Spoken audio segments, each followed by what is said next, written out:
Oh, then we can record our episode on why Mike likes Man of War.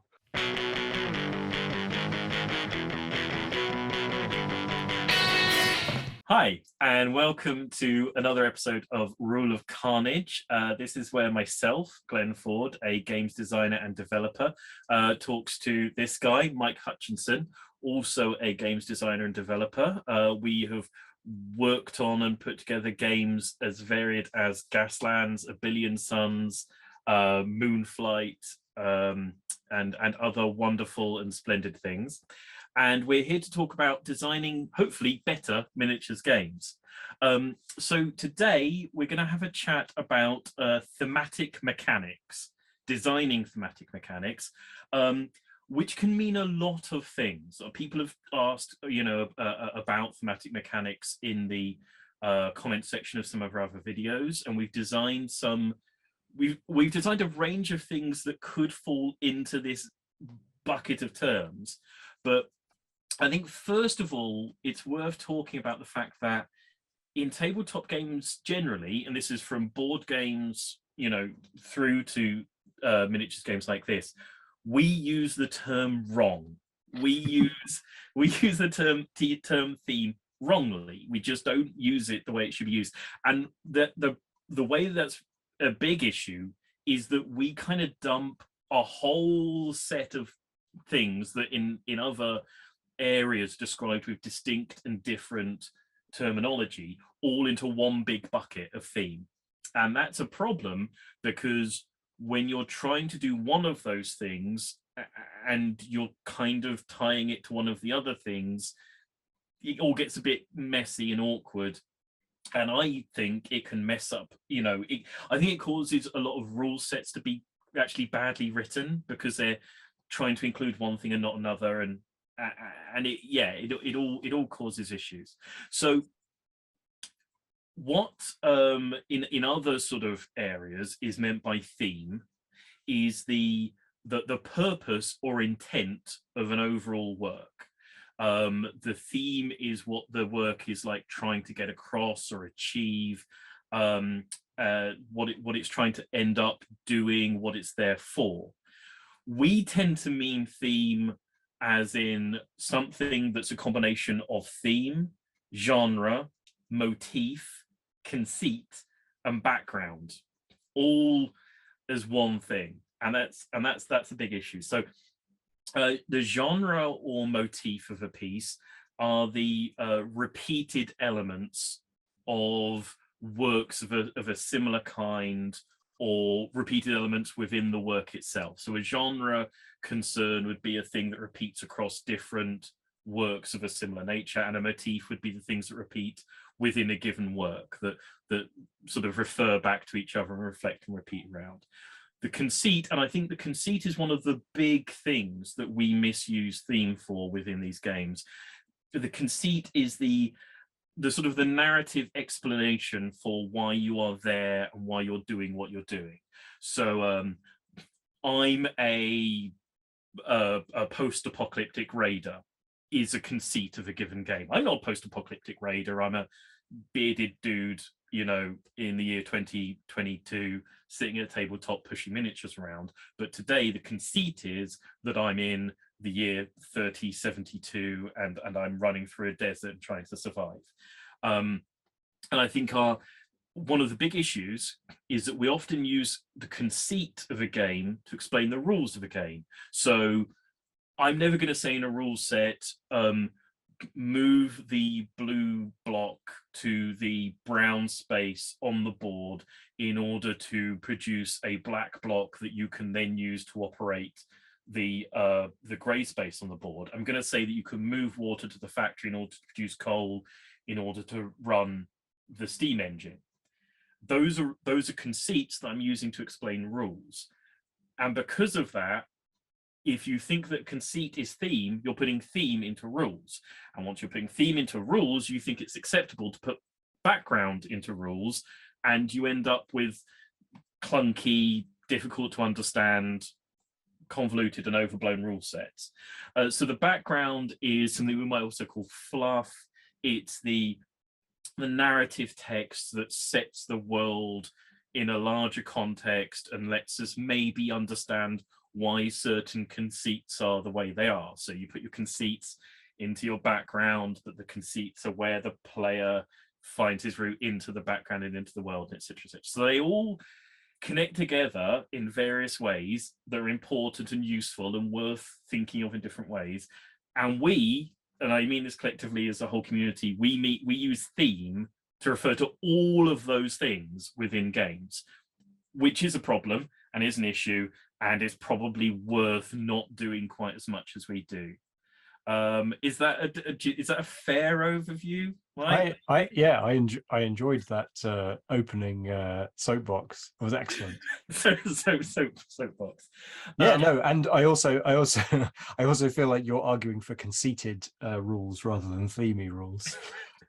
Well, yeah, no, I think that's absolutely right, and I think like one of the things that I feel can be very true of particularly indie miniature games, tabletop miniature games, is they can be like a short story. They can be very focused on a specific conceit or idea or feeling, or like they can seek to evoke something quite specific. And for me, the like alchemy of any game design, but in this case specifically the alchemy of moving some miniatures around, rolling some dice with a particular rule system that evokes a feeling, that evokes a sort of in your imagination things begin to click, sensations of of calculating things and reacting in this tactical space somehow creates the feeling of the conceit of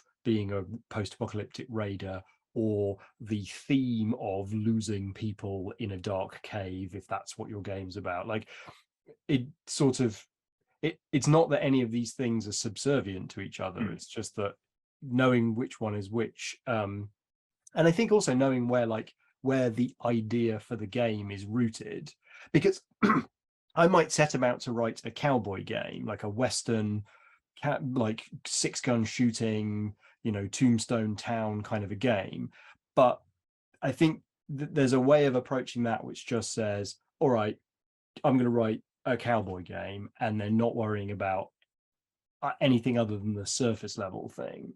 But I would argue that a better way to write that game would be to find something that excites you about that genre of movies, or about some specific character arc that you've seen in a in a comic book, or like some sort of specific physical characteristic of like why you think 6-gun shooters are super interesting, and then use that as your focus, whether that's an emotional focus or a sort of crunchy mechanical focus. Like, the conceit is that we've all got 6-gun shooters in our heels, so we have to keep doing backflips to shoot each other, and like what does that look and feel like? Yeah, so I feel like you can also, I think, by cramming all of those meanings into this word theme, you can also just be quite lazy about starting a design and going, well, I'm doing a sci-fi army game, and then not having to inspect like what makes you excited and therefore what is the game about. And then I think that like it's also like the use of theme to like in, for example, high school book reports, where you're asked what is the theme of this book, and the theme is not about what actions the characters take or what historical period they're in. It's like, what human truth is this sort of digging into? Like, that I think is, that's a much more like, that's an important place to be thinking from a game design of like, what is the thing that my game design is trying to communicate? What's the thing it's trying to evoke in the player's mind? Yeah. Because it's probably not just cowboys, westerns. My sort of perpetual sort of white whale on this sort of thing is horror. I think there's a lot of games that have horror conceits, and a lot of games that follow horror genres. I don't think there are many, if any, games that have the theme of a horror. I don't think there are many games that feel on any level the way it feels to read a horror novel or watch a horror film. You know, by and large, they're like, the first time you read the background to it, or see some of the pictures used in the rulebook to evoke it, you go, ugh, ooh, and then you never feel anything horror adjacent at any point through playing any of the games for the rest of the time you're. Is Space Hulk the only I think exception I to think that? certainly back when Space Hulk had a A timer, yeah. stopwatch, I think had a very excellent one. There's a game that I absolutely love, which doesn't really super work as a game, but it's a great experience. Called Nyctophobia, which was this is a tangent, but it was designed by somebody for a blind relative. And so all the players but one have to wear blacked out glasses as blindfolds, and the other player is the serial killer, and you have to get around without that player catching you, and they have to take your hand and guide your hand to your playing piece, and all the playing pieces are differently shaped, and you have to play the whole game by touch, apart from the serial killer who's hunting you down.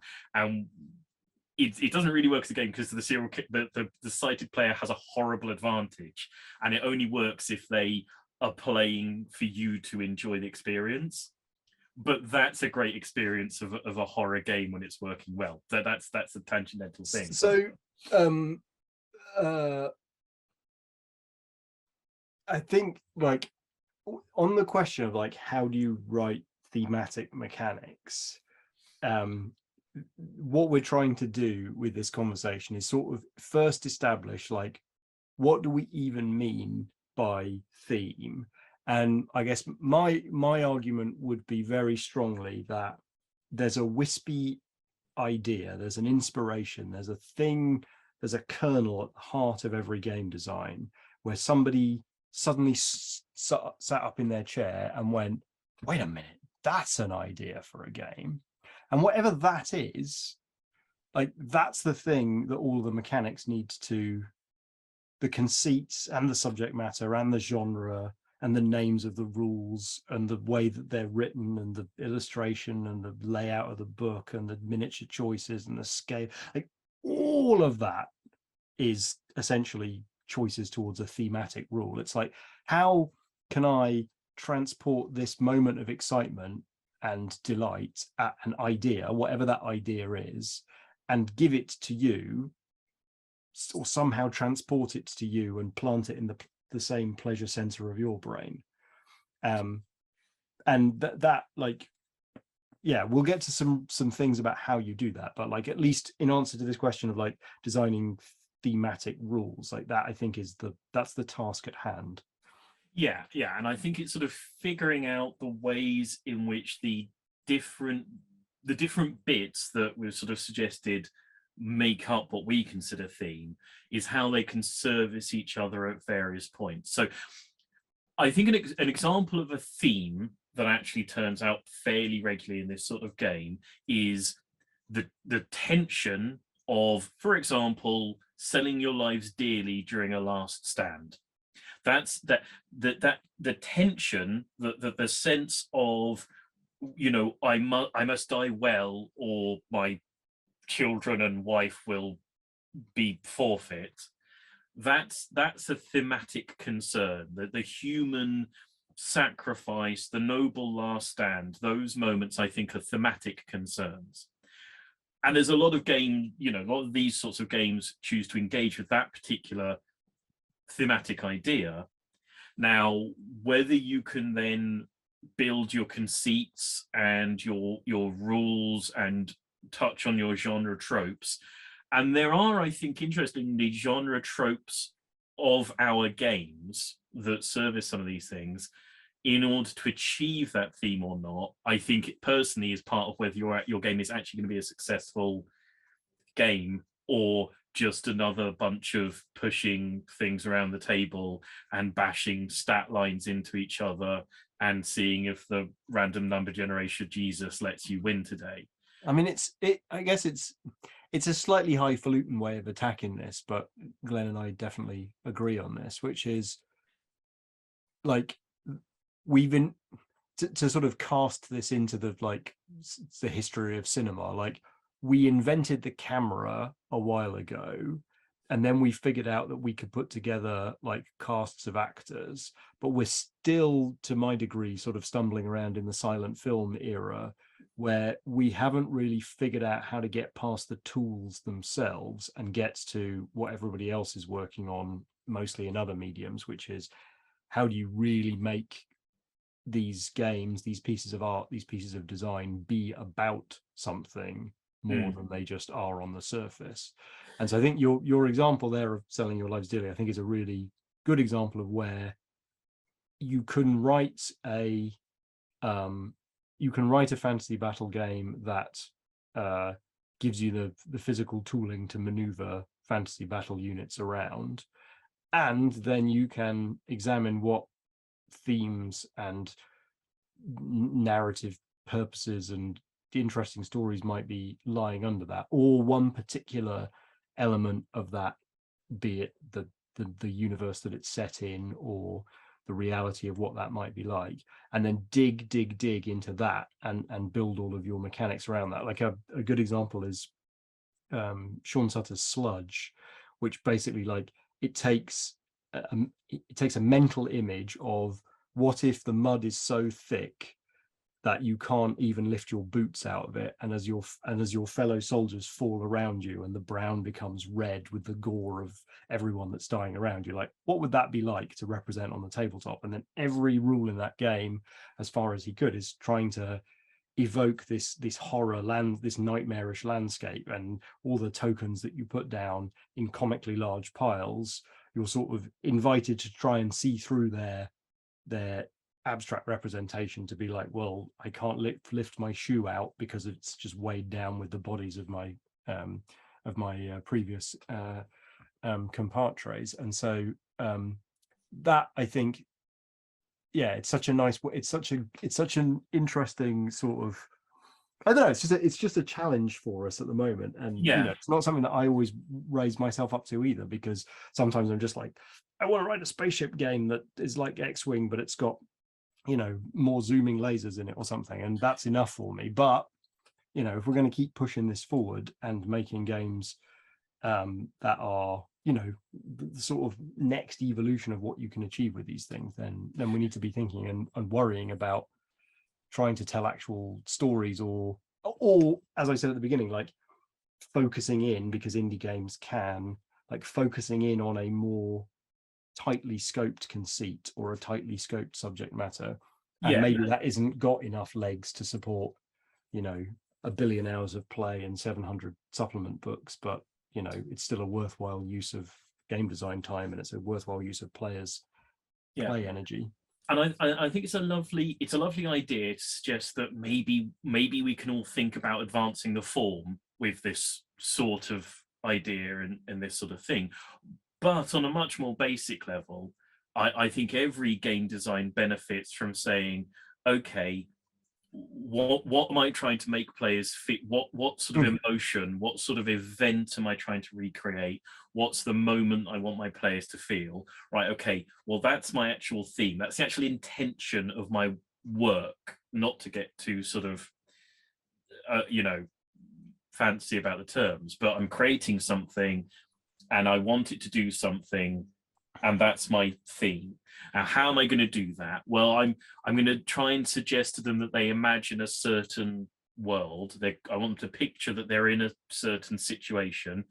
I'm going to lay that in with some conceits and some background, and then I'm going to refer back to some of the genre conceits of both wider works that have investigated this theme before and the other games that have touched on this, and I'm going to layer those up, and I'm going to hopefully get a certain reaction out of them.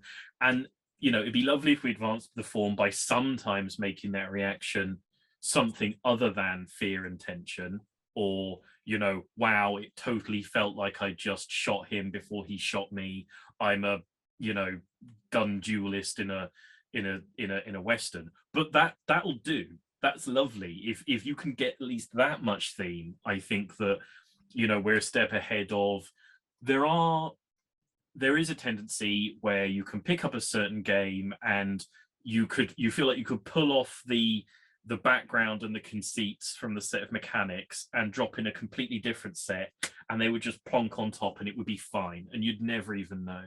It's a challenge, I think, that gets laid at sort of Euro games in board gaming terms quite a lot, is that the theme is just pasted on, and what we tend to mean by that is the background and the conceits are just pasted on. Right. So there's a satisfying mechanical system, but it's satisfying in and of itself as a mechanical system. Its satisfaction is not derived from evoking in your imagination some particular theme or setting or conceit. And I think that's one of the issues. I think for a lot of those games, their theme, as in their intention, is the satisfaction that comes from fitting a jigsaw together or seeing the cogs turn in a particular way and going, oh, that felt nice. I turned this particular lever and sweeties rained down.